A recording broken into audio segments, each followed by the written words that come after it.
going to the beach.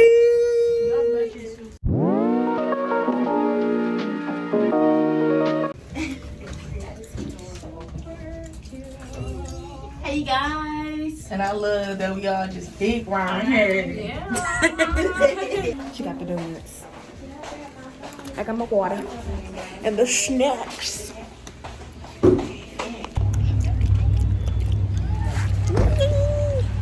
We at the beach.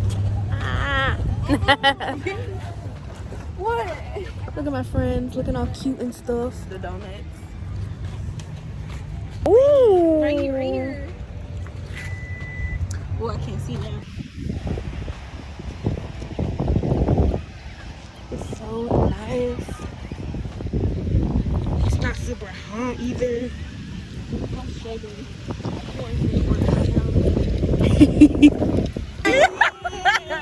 Oh, Emma Rose, I ain't have a respect for me. Now we're just chillaxing, but we hit the huerta.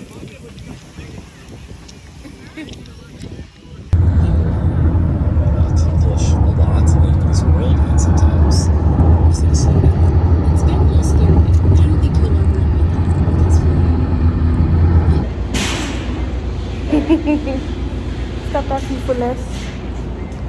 To use the bathroom. I look you look a hot mess.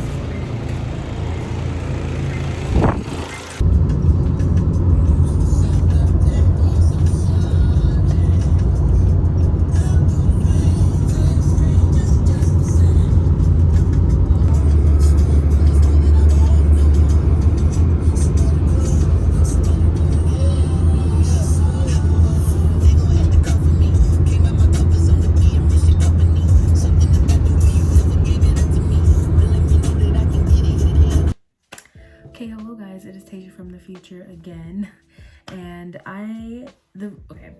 so the reason why this video is so short is because one, I didn't really film that much of day 3 because we didn't really do much of day 3, honestly. I wanted to really sit down and explain to you guys how we were feeling about this whole process and what this Black Voices movement meant to us and how we felt at this specific conference.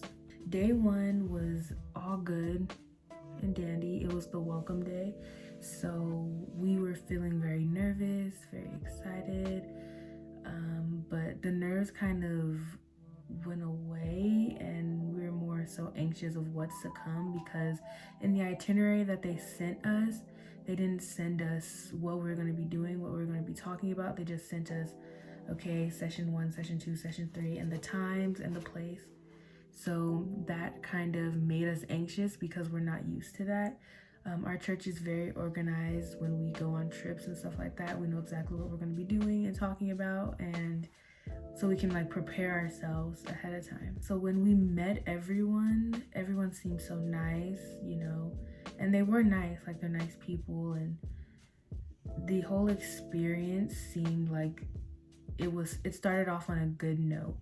And then the official day 1, because the first welcome day, it wasn't like officially the first day, but so the second day, session 1, it started off pretty good.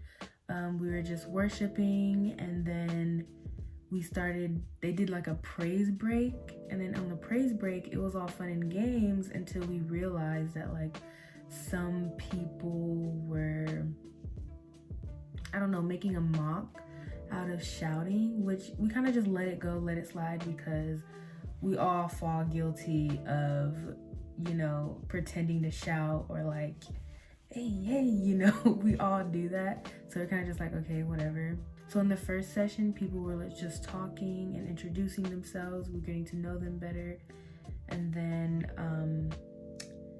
speakers were speaking, and some of the things we didn't agree with them on because it just didn't make sense to us. Like there was a moment in time where one of the speakers said that we have to be chained to something, And we were just confused because it's like the God I know, the God that I serve is like he breaks all chains from stuff. So we're like, okay, maybe they didn't elaborate, maybe that's not what they actually meant, but I don't know, it very felt like the people who were ahead or like in charge, the leaders, they were kind of inexperienced, and we felt that.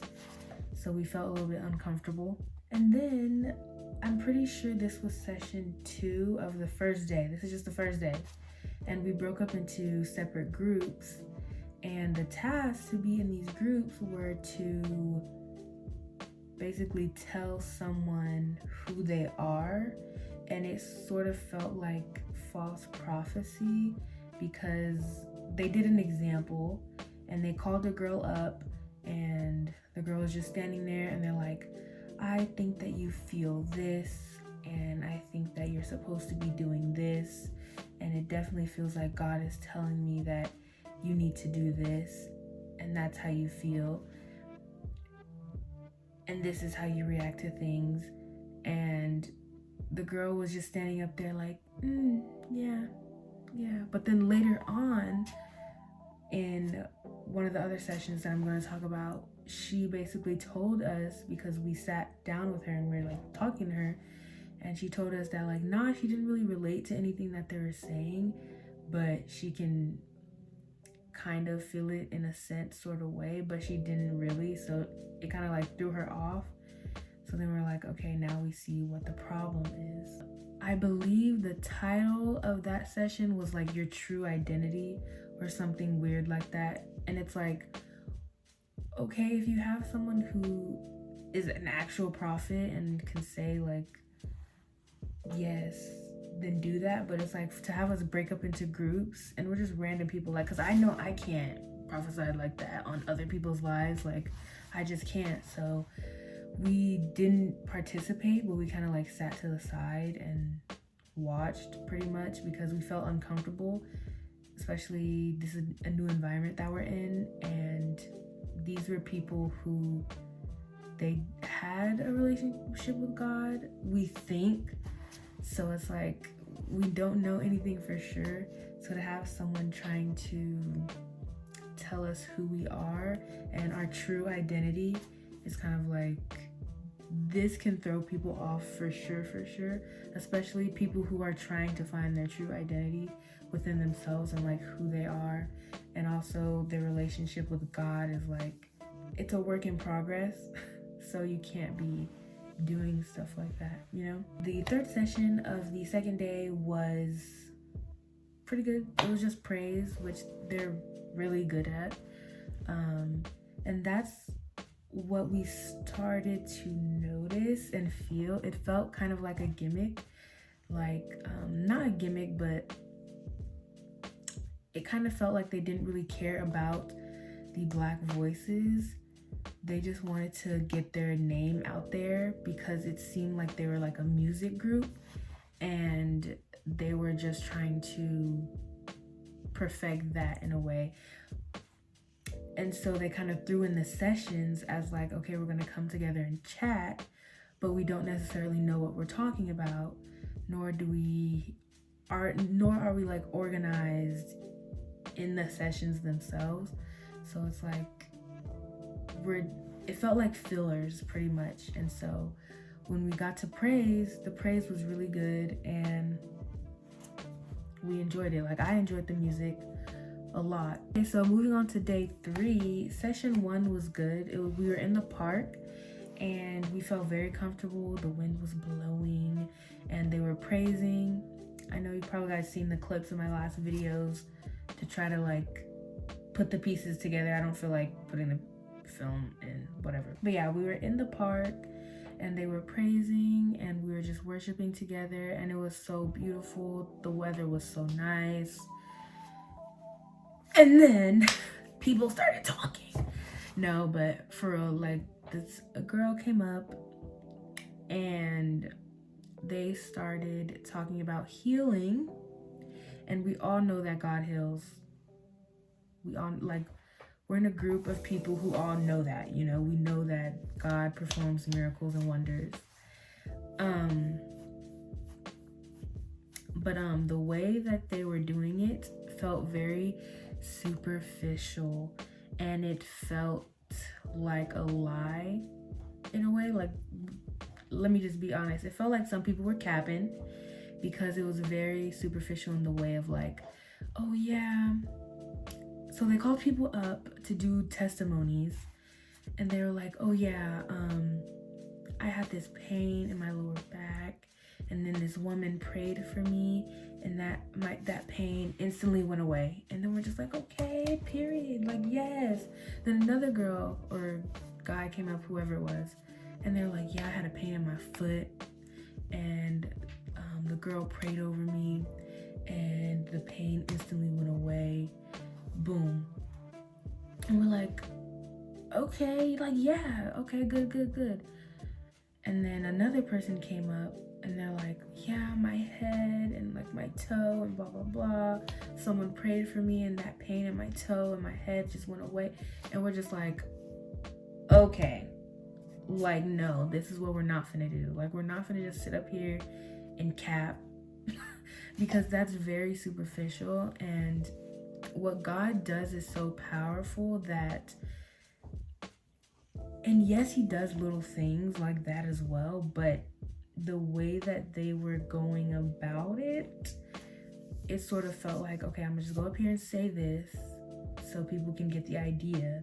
And it's like, if you wanted to give us examples, then just say that, but you didn't have to actually cap, if that makes sense. And it's like, every person who kept coming up said something so superficial, like, oh, my stomach, my side, my gut, my knee, and it's like, we get that, but what about spiritual healing? What about emotional, mental healing? Like, he does all of that too. He just doesn't do the surface level. So that's where I started getting, specifically me, I started getting a little offended, and there was a point of time where I just stopped taking everything seriously, and I was just like, okay, I'm just here in the park at this point. Just sing again, please, because I know it just didn't feel right to me, and it didn't feel right to any of us. So we were all just sitting there looking at each other like, we heard a girl screaming in the background, because I guess the day before, okay, let me try to explain myself a little more. In the sessions, they like to do this thing where they bring out things, but they don't really seal and close them. So they would bring out all these spirits and like past traumas, but they wouldn't seal it and pray protection and pray, like rebuke it, and they wouldn't seal it. So it's like, now you have all these open wounds, and anything can happen.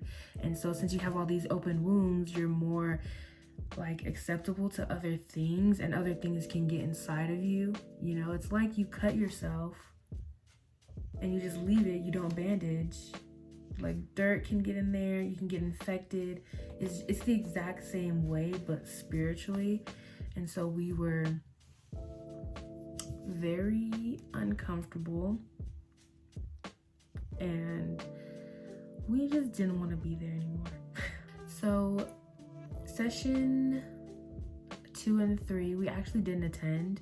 The clips that you just saw, we just ended up going to the beach because that's what we're not gonna do. And also, to our knowledge, they were just doing a live recording anyways. Like, it wasn't like a real session. They were just trying to do a live recording, like I said previously, for their music and for their group. So all in all, this experience was definitely an experience. And it's so funny because the week before, we all went on a fast as a group, and we were successful. Like, every single one of us was successful in this fast. We didn't have no complications, no problems. We weren't like, no headaches. We weren't feeling like, oh, I can't do this, we only got one more day. Like, you know how you normally feel when you go on a fast. we didn't feel like that. So now, after going on the trip, we realized that that was the reason why we were so successful in the fast, so our eyes can be open to this sort of things and we can actually see it and take it in. But God definitely works in mysterious ways. And on day 2, we actually left. You know, when I said they were doing the your true identity thing, we left and prayed together as a group. But I would say it's very important to know God for yourself and like discover him for yourself. It's great to have teachers, but when your teachers know how to teach, if that makes sense, because our pastor, the pastor at our church, is very into teaching, not making preachers, but encouraging preachers. And so part of that comes with studying the Bible for yourself, building a good relationship with God for yourself, like doing all these things for yourself, by yourself. But like, of course you can do it in group settings, but also that one-on-one time is really important. So in situations like these, you won't be blindsided by people who are false prophets and doing like false healing and not very experienced, and they're still working on their relationship themselves. But yeah, that's all I have to say. A lot of that might actually get cut out because I was just rambling at that point. But yeah, thank you guys so much for watching. I love you guys. New video next week.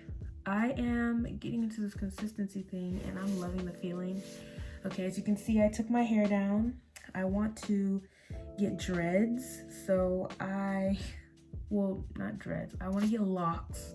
So I will definitely update y'all on that. So I'm really trying to take care of my hair right now so it can get healthy by the time I get dreads. But yeah, I love you guys. Thank you guys so much for watching. Tune in next week and don't forget to like, share, subscribe. If you went through like a similar experience as this and you're confused about it, bruh, just come to any one of us, honestly. Talk to us about it.